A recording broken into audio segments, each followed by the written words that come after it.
שמי איציק אביגור, אני בן 46, אני מהנדס מכונות, אני מנהל ההחזקה של החברה. החברה אחראית על הולכת הגז הטבעי בארץ. היא מקבלת את הגז מקידוחים שנמצאים בים ומוליכה אותם ללקוחות בכל הארץ.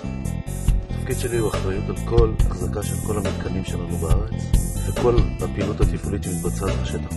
הגז תופס כיום סדר גודל של 40% מצריכת החשמל של ישראל.